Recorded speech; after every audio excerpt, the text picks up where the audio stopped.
Good evening. Welcome to another edition of Inside the Author Studio. I am your host for the evening. My name is James Lipton.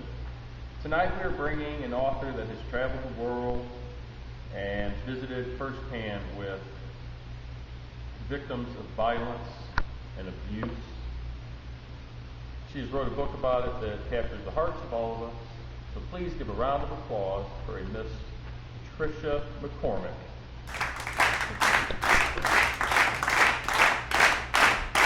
Hi, Patty. I'm glad you just touched your nose with snot and then shook my hand. I appreciate that. That is very, very kind of you. So, let's get a quick shot of her book. It's called Sold by Patricia McCormick. It's a wonderful book. She's going to tell us all about it. So, how are you, Pat? Okay, make sure you speak loud enough because we have 643 people out there in the audience that has to hear your voice. Even louder than that would be better. So, Pat, are you married? Yes. You are. And what's your husband's name? Jack. Jack. And you guys have kids? Yes. Yes. How old? 21 and 30. 21 and 30. So you're quite the ripe old age woman, huh? Yeah? Mm-hmm. All right. Let's get on with the interview. When did you first realize that you wanted to be a writer?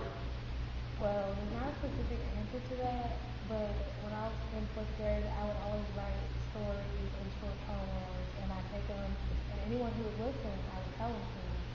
So it's been in your blood for all these years. For one of your normal books that you've written, how long does it take you to write one of your books? It actually depends on what type of writer you are. There's not actually an answer to that. I wrote a 200-page book in my first draft. It took me 3.5 months. But my favorite author I've ever seen in a book was 420 pages, and it took him almost 10 years. There you go. All right. When you are writing one of your books, what type of schedule do you keep? My schedule is hectic. There's not really points to it. It's just wake up, drink coffee, go to study, and just start thinking. Thinking and writing, huh? Mm-hmm. All right. When you do write, what is something that is your interesting quirk? You know, something you have to make you feel comfortable.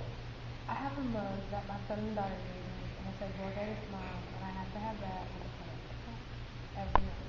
I'm sure that is very inspirational with your two little chitlins there. All right. What's the process that you've had to go through to get your books published? You have to, after you write the book, you have to check over it many times, like grammar and things like that. You have to check over it many times. Then you have to find an agent, and they help you find publishing companies, etc. And then find a company that you like, and then offer it. Either you can self-publish your book, or you can have them publish it. I see.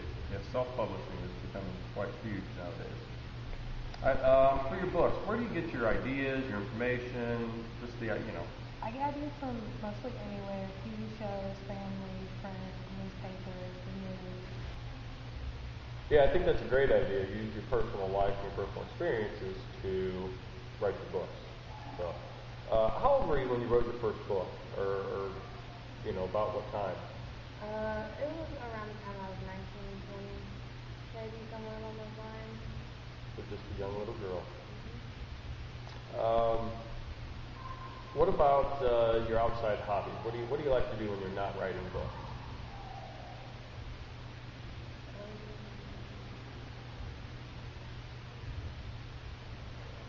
Okay. I like to see my kids, and I like to sit out, and I like to go with my husband, Dad, and All right, so it's family time. mm-hmm. That's what a good mama does. What's something that really surprised you? Actually, let's skip. Let's go to what about your family, since you just spoke about them. What do your family say about your book writing? My family is very supportive about me writing books. They know that it was my childhood dream, and they are really supportive of me with the content. Good, and rightly so. That's what they should do. What about something surprising that you've learned either about yourself or the writing process? One thing I learned about writing is that when you write a books, you have to make a movie in your head because you have to want to. Seeing a good movie is like reading a good book, and it all has to come together. I got you. And you know, writing books, you see the movie in your head. Same thing with reading. If you read and you can visualize, it's so much easier. How many books have you written now? I've written 5 books, 5 wonderful books. And did you have one that's your particular favorite? No, I put a lot of thought behind all my books. I like them all.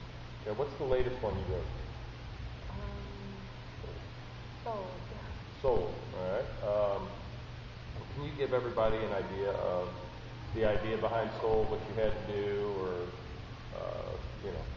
just a summary of the book, I guess? Soul is about a young girl, and she's from this little village town, and she's sold off into this like a whorehouse basically, where she has to sell her body, and she's tricked into thinking that all the money that she makes from selling herself is going back to her family, but she soon finds out that that's not what's happening. And she spends over a year of her life in this whorehouse, and finally these guys come and they try to break her out. There's a big fight, people die. It's just a really hard life. So you follow a girl's life of being in a brothel or a whorehouse and being sold into prostitution. I know I read somewhere that approximately 12,000 Nepalese girls from Nepal, are sold into prostitution every year. 12,000. This is a very small country. Country probably the size of, I don't even know, Texas or California or Illinois. So not a very large place. 12,000 girls a year are being sold. So it's a wonderful topic you chose to write about. Give us a suggestion to help. We have 426 people out there tonight. Give them a suggestion on what they can do to become better writers. Better writers. One thing you have to do if you really want to be a writer is you can't watch TV all the time. No texting, no Facebook. You have to be focused on writing. Okay, so stay focused on your goal, the long goal of finishing. So, what types of things do you hear from your readers? What do they tell you about your books or yourself or their experiences with your books? My readers often just want to know about my life and my teenage years and how it's been growing up. And they always want to know how I created these books, where I got the stories from, things like that. Your books, are you gearing them towards younger kids, high schoolers, adults? Who would be the people that read your books? Some high schoolers, mainly young adults, like yeah. But I think the recent book, Soul, could really be read by anybody. I mean.